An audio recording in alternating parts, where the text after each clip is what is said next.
नमस्कार, स्वागत है आपका माई ज्योतिष में। हस्तरेखा ज्योतिष में हस्तरेखा के जानकार लोगों के हाथों की रेखाएं देखकर ही उनके भविष्य से जुड़ी कुछ बड़ी बातें बता देते हैं। हस्तरेखा में प्रत्येक चिन्ह व छोटी से छोटी रेखा का अपना महत्व व मतलब होता है। हमारी हथेली में अनगिनत रेखाएं होती है, इसी कारण यह पता लगाने में काफ़ी दिक्कत होती है कि किस रेखा का क्या महत्व है। अगर हम बात करें धन की रेखा की, तो यदि हम किसी धनी जातक की हथेली देखें तो उसमें धन की रेखा जीवन रेखा की भांति किसी एक स्थान से शुरू नहीं होती, बल्कि हथेली में धन की रेखा विभिन्न स्थानों व विभिन्न पर्वतों से मिलकर बनी होती है। कुछ विद्वानों का मानना है कि भाग्य और हृदय रेखा को काटने वाली रेखा धन रेखा होती है। आपकी हथेली पर भी कई छोटी छोटी रेखाएं होती हैं, जिसमें धन प्राप्ति से संबंधित कई राज छुपे होते हैं। धन रेखा की पहचान और उनके महत्व। आपकी हथेली में मध्यम उंगली के नीचे ठीक शनि पर्वत होता है और शुक्र पर्वत का स्थान अंगूठे के नीचे वाले हिस्से में होता है। अगर किसी व्यक्ति की हथेली में भाग्य रेखा शुक्र पर्वत से शुरू होकर शनि पर्वत के मध्य तक पहुंचती है तो ऐसे लोग अत्यधिक धनवान होते हैं।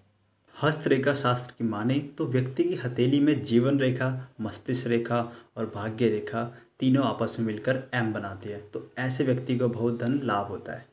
किसी व्यक्ति के दोनों हाथों की भाग्य रेखा मणिबंध से आरंभ होकर शनि पर्वत तक पहुंचती है और इसी के साथ सूर्य रेखा भी पतली लंबी होती है, तो यह जोड़ अत्यधिक लाभकारी माना गया है। ऐसे लोगों की हथेली में धन की कुंजी होती है। यह लोग बहुत धनवान होते हैं। इन लोगों को अचानक धन प्राप्ति के लाभ होने के योग बने रहते हैं।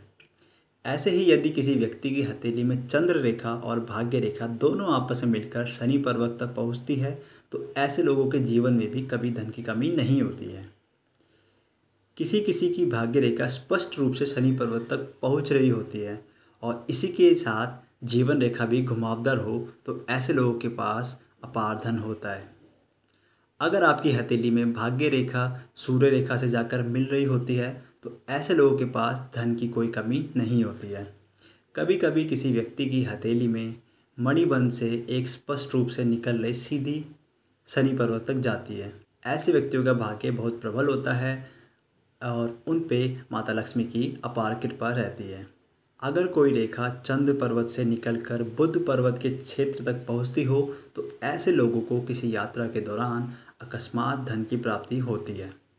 किसी व्यक्ति की हथेली में स्थित यात्रा रेखा पर कोई क्रॉस बन रहा हो या उनके आसपास कोई चतुष्कोण बन रहा हो तो अक्सर उनकी यात्रा के योजनाओं में बदलाव होते रहते हैं, जिससे उन्हें धन की हानि भी होती है। अगर मस्तिष्क रेखा से चंद्र पर्वत से निकली हुई रेखा व यात्रा रेखा आपस में मिलती है तो ऐसे लोगों को यात्रा के दौरान व्यावसायिक लाभ होता है, जिससे धन की प्राप्ति भी सुगमतापूर्वक होती रहती है।